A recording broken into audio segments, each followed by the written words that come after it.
Okay, hello everyone. This is Victor Momo from Excel Moments. This is the second video in the series that I don't have a name for yet, which I'm going to have a name for.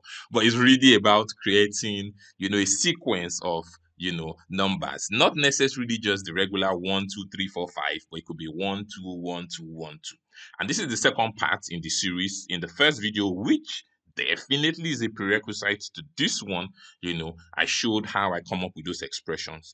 In this one, I'm going to just apply it to a similar example, but we just has maybe more columns, just to really get you, thinking how this works. So don't forget, same thing here. What do I have? I have data in this form, right?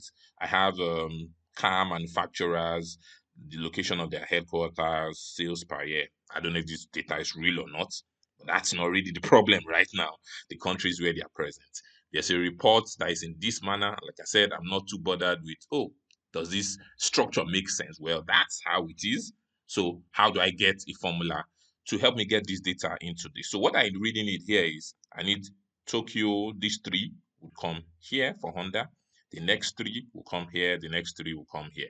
I just decided not to put too many rows just so that, it's kind of quick. Right. So it's really just a copy paste, copy paste. But like I said, I wouldn't want to do that one, especially when I now have maybe 100 manufacturers, and have all that data running from left to right. It would be nice to have a formula that can do it.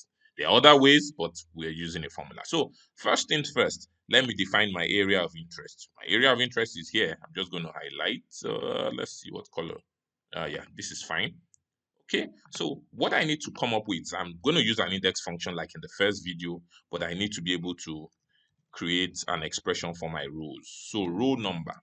So when I look at data, everything is in the right place, right? I know for Honda is all in row 1 in my area of interest, Daewoo 2 and BMW 3. So it means that anything in the Honda section here is row 1, right?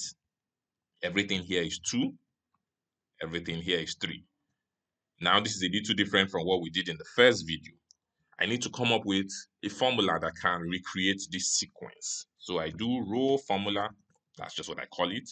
The first thing for me, the building block for this is the sequence function, at least for those who have access to it.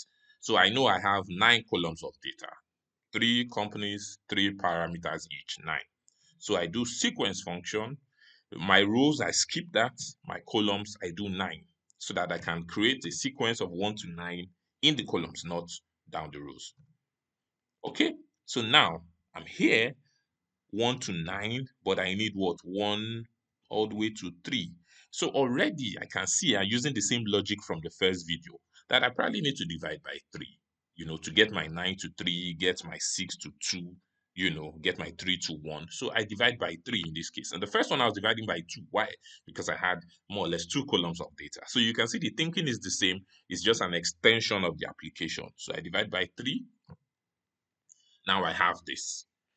It's kind of obvious already what should happen. You know that you just need to round this up. The beautiful thing about rounding up functions is that irrespective of how you think about it, that's the difference between round up and round. Round will look at, oh, am I closer to 1 than 0? Round up doesn't care. It rounds up either way. So we need to round every number up, and all these numbers will become the next integers. Those that are already the integers will remain the same. So I'm just going to put a round up here. Round up, right?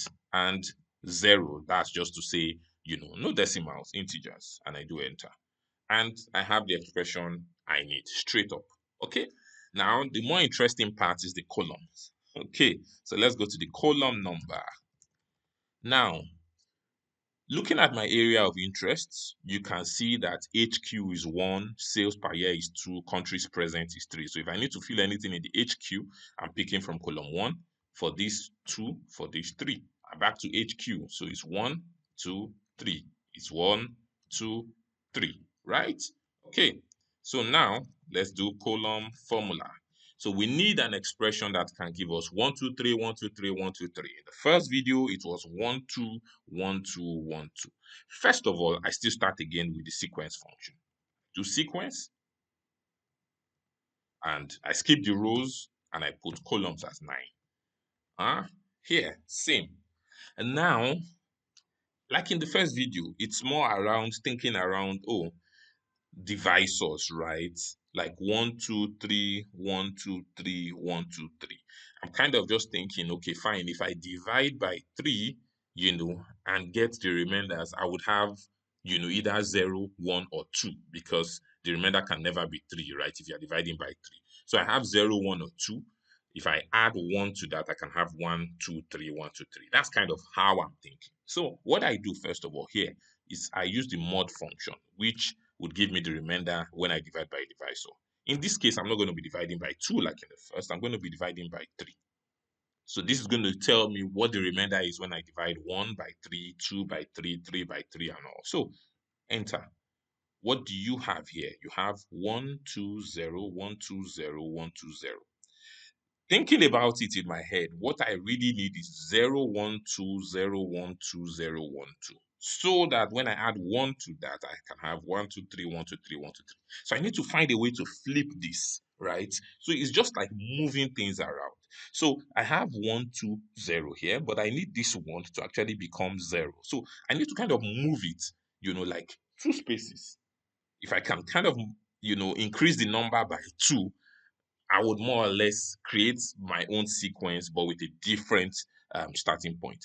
Don't forget that in the first one, where we're dividing by 2, I added 1 to create the shift. Here, I'm adding 2. As a general rule, you add a number that is 1 less than the divisor. Okay, so if this is 3, you need to add 2. If it's 4, you need to add 3. So now I do this, and you can see, oh, sorry. I was like, what's that? Okay, so you can see I have 0, 1, 2, 0, 1, 2, 0, 1, 2. So once I have this, in this form, it's easy to just add 1 at the end to the whole expression. And I have my 1, 2, 3, 1, 2, 3, 1, 2, 3.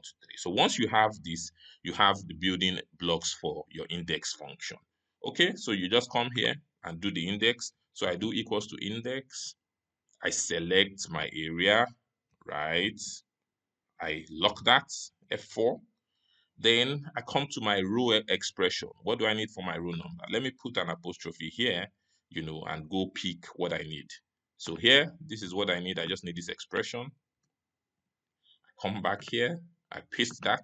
That's what I need for the row. That will create the sequence for me. Okay. I put a comma there. I come back to the column. And then I pick the expression here too. And I come and I paste that for the column. That's all.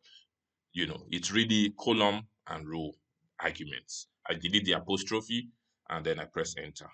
Okay, and you see I have what I need.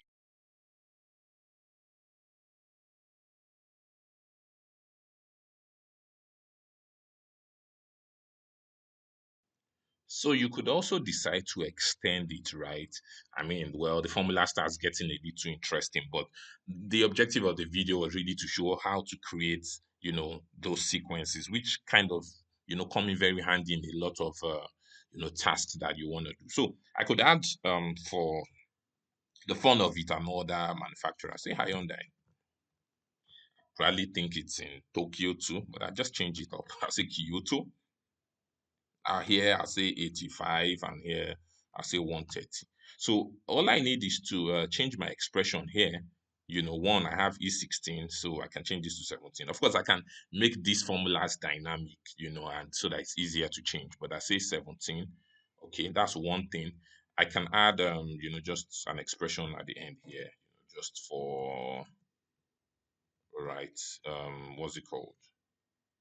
For Hyundai. Okay. So, and borders of HBA. Okay, good. So, right, so I've changed this to 17, so that's extended down. The only thing that needs to change now is the sequence there, right? Here I had coded and said comma 9, comma 9. So for that reason, it's not going to extend, right? Because it's stuck to 9 columns. But now I have 12 columns. So one way you can do that is whichever way you want to tackle it from, you either tackle it from here and you know that there are 12 cells here, or you maybe go here and there are 12 cells here, right? So you kind of use a count A. Some people call that function counter. I don't know, but I call it count A, count all.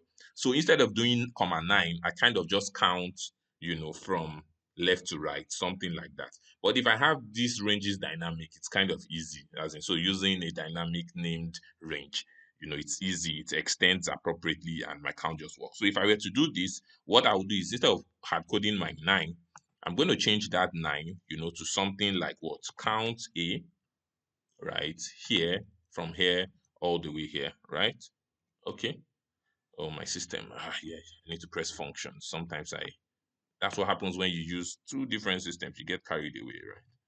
So select this function F4. Okay. So that's will replace my 9 there, right? Okay. So it's just counting the number of non-blank cells you have there, which hopefully somebody doesn't come and put some blank thing in there. Here I put that too.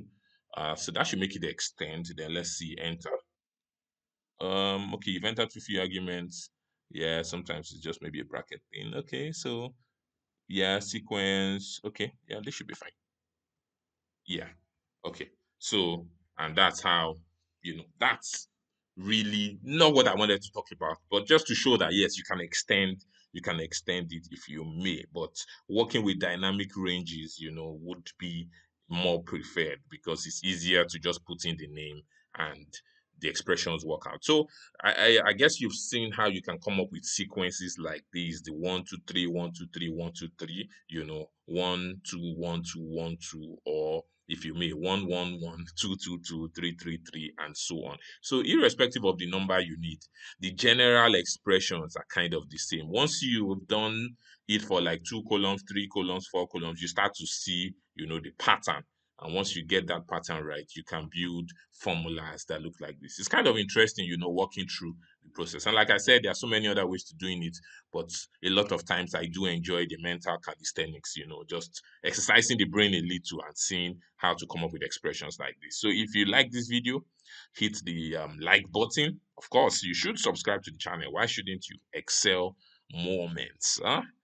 And like I always say, if you can think it, Excel most likely can do it. So you can leave your comments in the comment section and I'll catch you in the next video. So for now, I'm out.